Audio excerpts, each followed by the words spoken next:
El expresidente peruano Alejandro Toledo permanecerá detenido en Estados Unidos mientras dure el proceso de extradición a su país, donde es acusado de corrupción en el marco del escándalo de la constructora brasileña Odebrecht. La decisión la tomó el juez federal en San Francisco, California, Thomas S. Hickson, durante una audiencia en la que se le negó al exmandatario la libertad bajo fianza por considerar que había riesgo de fuga.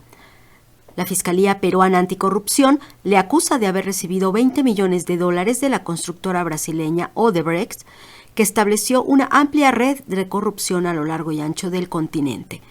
En Perú, las investigaciones de este caso de corrupción han llegado a las más altas instancias y tienen en la mira a varios expresidentes.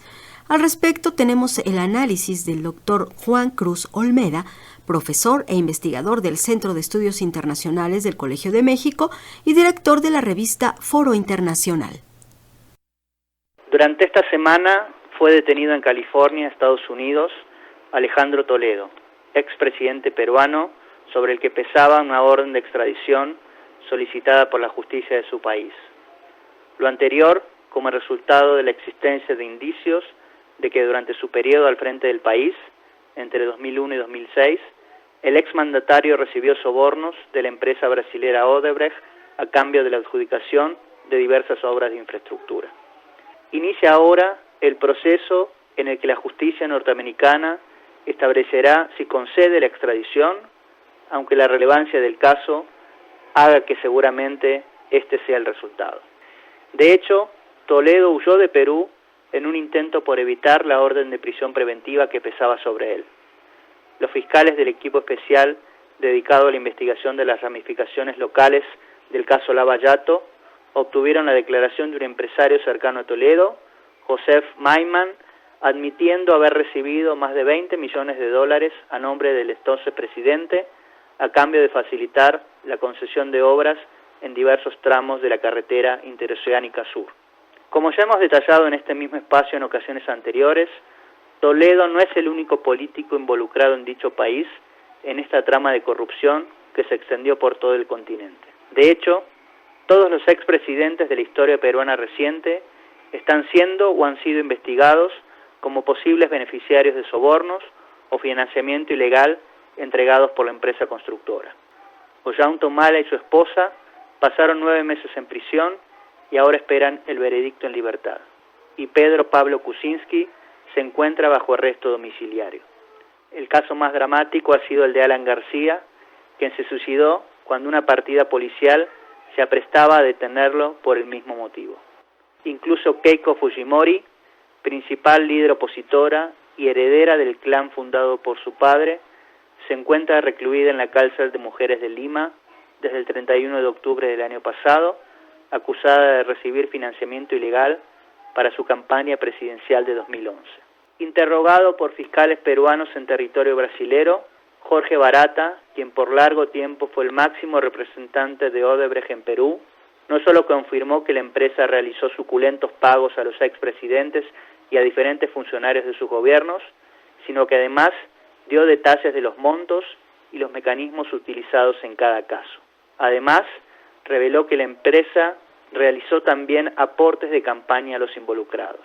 Dichas declaraciones no hicieron más que confirmar un modus operandi que Odebrecht implementó en diferentes países de la región en los que tenía operaciones y dejó en evidencia que las negociaciones se hacían a los más altos niveles, participando en muchas de ellas el propio Marcelo Odebrecht.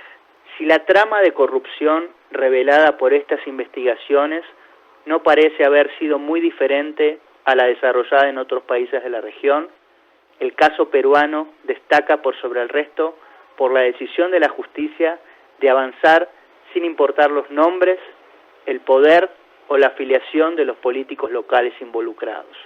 Incluso en Brasil, en donde se comenzó a develar esta trama, algunas revelaciones recientes dejan en evidencia que la investigación tuvo cierto trasfondo político. Dos elementos parecen haber sido esenciales para lograr este resultado en Perú. Por un lado, la constitución de un equipo de fiscales dedicados específicamente al caso, y por el otro, el hecho de que la investigación ganara rápidamente estado público y la sociedad se movilizara para evitar que fuera detenida. En relación con el primer punto, Rafael Vela y particularmente José Domingo Pérez han emergido como las figuras centrales detrás del avance de las investigaciones. No solo vienen realizando un arduo trabajo para la recolección de pruebas, sino que no han dudado en poner en la mira a los pesos pesados de la política peruana.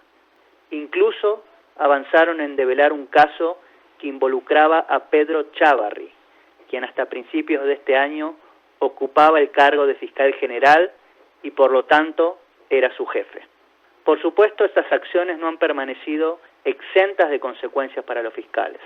No solo se los ha criticado por la utilización de la prisión preventiva de manera excesiva, sino que a fines de 2018, para ser precisos el último día del año, el entonces fiscal general Chávarri estableció que serían removidos de sus cargos. Es entonces cuando el apoyo social se convirtió en relevante, ya que dicha decisión dio lugar a multitudinarias protestas en contra de la medida al considerarla una decisión orientada a reforzar la impunidad. La situación derivó en una crisis política que llevó incluso a que el presidente Vizcarra debiera retornar de urgencia de Brasil, en donde se encontraba para asistir a la toma de protesta de Bolsonaro.